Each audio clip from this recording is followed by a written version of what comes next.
এই দেখো বন্ধুরা, সেদিনকে দেখালাম না তোমাদের যে টক ফুল, ওর আর এক নাম মেস্তা পাট ফুল বলে। তা এই দেখো আমার এই সেই ফুল দিয়ে এই দেখো আমি জেলি বানাচ্ছি। তা এই ফুলগুলো এই যে একটু জল দিয়ে, সামান্য জল দিয়েছি কিন্তু বেশি না, দিয়ে সিদ্ধ করে নিচে। এই যে এর ভিতরে আমি এদের দুটো ইয়ে ফাটাই দিচ্ছি, এই দেখো ওই এলাচ। আর একটু স্বাদ আসার জন্যে এই দেখো একটু লবণ দিলাম। লবণ সব জিনিসে দিতে হয় না, সেই স্বাদটা তো আসে না। আর এখানে আমার 1.5 কেজি মতো আছে ফুল আছে, টক ফুল আছে। তার জন্য আমি প্রায়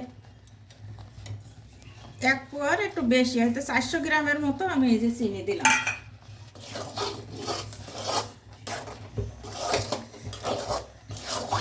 দেখো কত সুন্দর একটা কালার হয়েছে।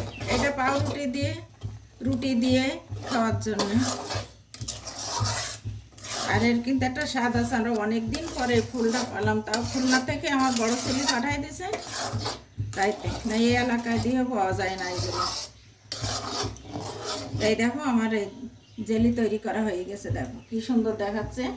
দেখো, তো তোমরা ভালো থাকো।